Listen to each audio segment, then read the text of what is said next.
네, 어젯밤에 G20 특별 화상 정상회의가 열렸습니다. 문재인 대통령이 프랑스 마크롱 대통령과 통화할 때 처음 제안을 해서 이뤄졌다고 하죠. 한국 정부가 코로나19 사태를 계기로 국제활동 반경을 넓히는 것 같은데요. 청와대로부터 직접 설명을 듣도록 하겠습니다. 청와대 강민석 대변인 연결했습니다. 대변인님 나와 계시죠? 예, 네, 안녕하세요. G20 특별 화상 정상회의, 이게 사상 처음으로 시도한 일이었기 때문에 이 준비도 또 만만치 않았을 것 같은데 예, 어땠습니까? 예, 맞습니다. 유례없는 화상 특별 정상회의였으니 네, 아마 준비 과정이 궁금하실 것 같은데, 네, 일단 지금 질문하시는 것과는 방향은 좀 다르게 특별했던 것 같습니다. 네, 설명해 주시죠. 네, 예, 일단 대면 접촉이 없이 네, 전화나 이메일 같이 온라인으로만 이루어졌다는 점이 좀 특별하지 않을까 합니다. 네, 그러니까 지금 각국이 이제 입국 제한을 하고 있는 상황이지 않습니까? 과거 네, 같으면은 뭐 외교 채널이 직접 만나서 이 조율을 해 나갔을 텐데 이번에는 이제 온라인으로만 그게 이루어졌고요. 네, 마크롱 대통령과의 통화에서 문재인 대통령이 특별 정상회의를 제안한 날이 3월 13일이었습니다. 네, 네. 근데 어제가 3월 26일이니까 음, 한 13일 만에 G20 정상이 화상으로 대화하는 장면이 현실로 나타난 건데요. 그러네요. 네, 아마 이렇게 온라인으로 준비했으니 각국의 외교 채널이 14일 만에 신속하게 조율을 마칠 수 있었던 것 같습니다. 네, 그렇다고 해서 이게 졸속회의라든지 네, 보여주기만을 위한 건 전혀 아니었습니다. 음, 일단 G20 정상이 네, 코로나19의 팬데믹 위기를 극복하기 위해서 네, 국제 연대, 협력의 정신에 입각한 공동 선언문을 도출해냈지 않습니까? 네, 네, 그 선언문 도출이 의미가 컸다고 생각합니다. 네, 제가 선언문 말씀을 드리는 이유가 네, 이 채택 과정에서도 소개할 뒷얘기가 있어서인데요. 네, 공동 선언문은 원래 이제 의장국에서 작성한 초안을 네. 회람해서 각국이 의견을 수렴하면서 계속 버전업을 하는 과정을 거치거든요. 그렇죠. 그 오래 걸리죠, 사실은. 예, 네, 예. 네. 이게 사실은 최종 조율이 마무리된 게 회의 시작 3시간 전이었습니다. 네. 예, 그만큼 이제 긴박했다고 할 수 있겠죠. 그 대변인님, 예, 어찌됐든 어저께 특별하게 모인 이유가 사실 양국 정상의 전화 통화 하나 하는 것도 굉장히 좀 사실은 힘든 일인데 그렇죠. 이렇게 수십 군데에서 정상들이 한꺼번에 모여서 수시간 동안 회의를 했다. 이건 굉장히 좀 이례적인 것은 확실합니다. 맞습니다. 이게 코로나19 사태 때문인데 예, 우리나라 이 방역 모델, 대응 모델을 주목한 정상들이 굉장히 많았을 것 같아요. 주로 어떤 얘기를 하셨습니까? 예. 어, 일단은 이게 사실은 각국 정상이 네.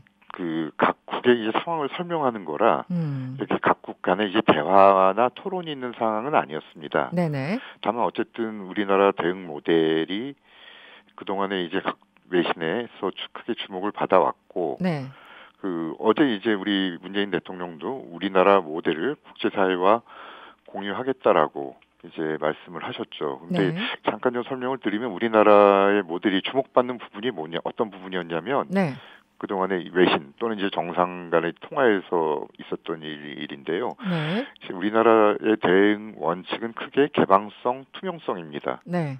이거를 통칭해서 이제 민주적 원칙이라고도 할 수 있겠는데 아마 단어가 좀 추상적으로 들리실 것 같습니다. 네네. 그러나 그 내용은 매우 구체적입니다.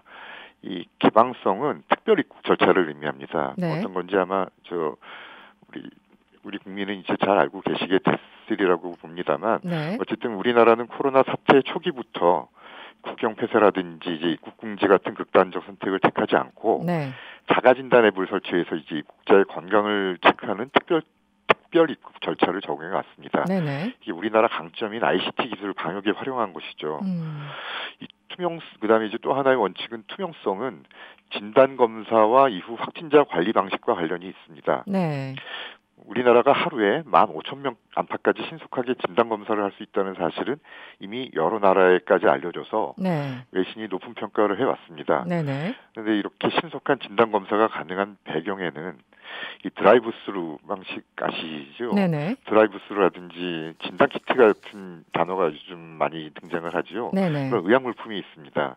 그러니까 이 드라이브 스루는 하나의 이제 검진을 하는 방식이고 진단 키트는 그 확진자 여부를 찾아내기 위한 겁니다. 네, 저희는 그 음성, 양성을 내용에 가리는. 대해서는 예. 자세히 좀 알고 있죠. 사실은 예. 이미. 네네. 그러니까 이런 이제 확진자를 찾아내기 위한 공격적 방역 정책 때문에 한때 네. 한국의 확진자 수가 상당히 올라간 것은 사실이죠. 네. 하지만 그런 부담을 감수하면서까지 질본을 중심으로 한 방역 당국이 그 위험 요인을 찾아가서 확진자를 발견해냈습니다. 그리고 양성 판정이 나오면 그 동선까지 쭉 공개를 했죠. 그래서 그 모델을 다른 정상들과 공유를 하셨다 이런 말씀을 그렇습니다. 주시는 이게 거군요. 투명하게 관리를 해온 것이죠. 알겠습니다. 네. 예. 대통령은 네. G20회에서 이런 내용을 설명했습니다. 그리고 무엇보다 이게 아니라 이런 과정을 거쳐서 축적된 임상 데이터를 공개할 수 있다는 입장을 밝혔습니다. 아, 그게 큰 거겠군요. 다른 나라에 대해서는. 예. 네. 그나마 접수가 됐을 겁니다. 사실 트럼프 대통령이 전화를 해와서 우리나라에게 뭐 의료 장비를 요청하기도 하고, 예. 뭐 코로나 대처법을 이제 캐나다 총리 같은 경우는 코로나 대처법을 한국에서 배우고 싶다 이런 얘기를 하고 있잖아요. 예. 조금 전에도 또 다른 나라 정상과 통화를 했다고 하는데 요즘 그 정상 간의 통화가 많이 이루어지는 시기입니까? 어떻습니까? 예, 그렇습니다. 조금 전에도 방금 리투아니아 나우세다 대통령과 통화를 마쳤습니다. 네. 저도 통화를 마치고 막 지금 내려온 상황인데요. 네. 예. 이 2월 20일 중국 시진핑 주석이랑 통화를 한 게 네. 이 정상 통화에 코로나 방역과 관련해서는 처음이었는데요. 지금 오늘까지 총 11개 나라의 정상들과 통화를 마쳤습니다. 아, 그렇군요. 네. 특히 3월 24일 며칠 안 됐는데요. 네. 이날은 하루 동안에만 미국 트럼프 대통령, 사우디 모하메드 왕세자, 그다음에 스페인 페드로 산체스 총리 이렇게 세 분이랑 세 분의 정상과 전화 통화를 했습니다. 네. 주로 어떤 걸 요청하시나요? 그 다른 나라 정상들은? 결국은 코로나와 관련한 대화입니다. 네. 그럼 이제 트럼프 대통령과의 통화도 기승전 코로나였습니다. 아, 그렇습니까? 네. 그동안 뭐 양국의 공통 관심사인 북한 문제까지 전혀 나오지 않아서 청와대 이제 출입 기자님들이 좀 의아해할 정도였습니다. 그 정도로. 네. 예. 알겠습니다. 사실은 코로나 대응 관련해서 이 코로나 자체도 문제가 있지만 여러 가지 뭐 금융 문제랄까 경제적인 문제랄까 이런 부분도 또 얘기를 어저께 나눴잖아요. G20 화상에서. 대략 어떤 얘기들이 주를 이뤘나요? 어제 G20 회의에서 말씀이십니까? 네네. 그 우리나라 대통령 말고 그 다른 나라 대통령 발언은 소개하지 않기로 이제 합의를 해서요. 아, 그렇군요. 네. 예. 그 부분에 대해서는 좀 양해를 부탁드리겠습니다. 알겠습니다. 이 얘기도 한번 여쭤볼게요. 예. 미래통합당 황교안 대표가 소위 국민 채권을 40조 원 규모로 발행을 하자. 그래서 지금 어려움을 겪고 있는 소상공인들에게 600만 원에서 1000만 원까지 직접 지원하자. 이렇게 이제 제안을 했고요. 문 대통령이 구체적인 방안을 제시하면 검토할 수 있다. 라고 화답을 했습니다. 황 대표 혹은 그 통합당 쪽에서 구체적인 방안이 들어온 게 있나요? 그 답을 말씀드리기 전에 조금 한 가지 조금 정확하게 할 것이 하나 있습니다. 네. 구체적인 방안 뭐 이렇게 크게 이제 다른 것은 아니지만 어제 대통령이 한 말은 보다 구체적인 방안이었습니다. 네네. 그러니까 왜냐하면 황 대표가 밝히신 방안도 어느 정도 구체성은 있는데요. 네네. 그것보다는 조금 더 나아간 방안을 제시했으면 하는 이제 말이었고요. 네네. 어쨌든 전례 없는 비상 경제 시국이니까 이제 이러한 경제 난국을 헤쳐 나가려면 그 여야를 가리지 않고 좋은 제안일 경우 채택하겠다는 대통령의 뜻이 담긴 발언입니다. 네. 그런데 아직 시간이 황 대표가 제안을 하고 그다음 거기에 대해서 대통령이 반응을 보인 시간이 얼마 되지 않아서 아직 황 대표 측에게서 구체적인 방안은 오지 않았습니다. 네. 저희는 이제 구체적인 방안이 오기를 기대하고 있습니다. 알겠습니다. 그리고 정부가요.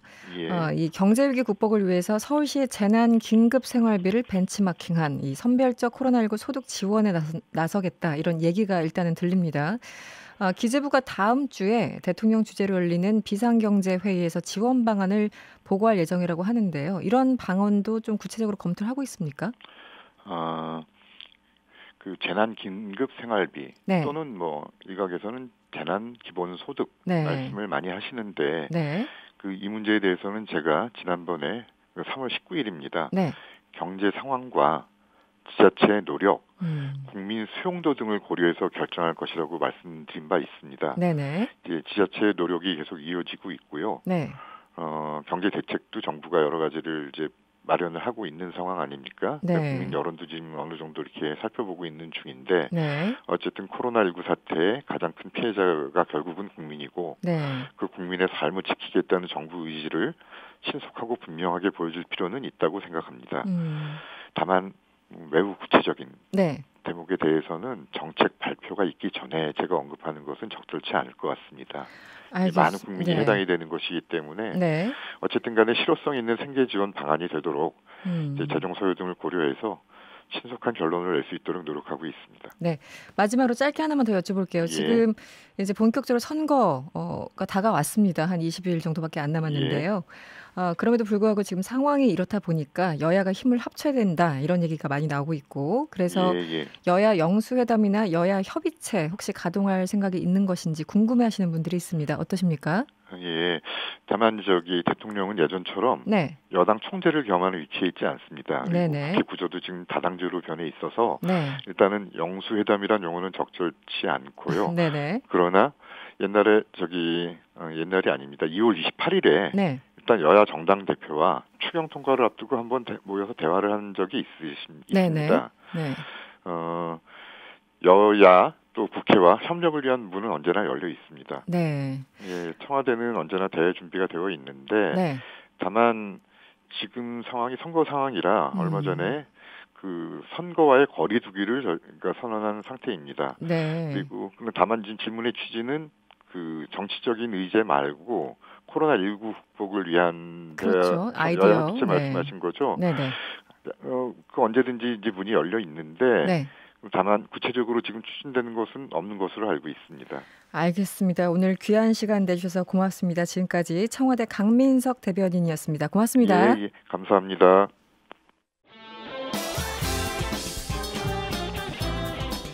여러분의 퇴근길을 꽉 채워드립니다. 평일 저녁 6시 5분 이승원의 세계는 그리고 우리는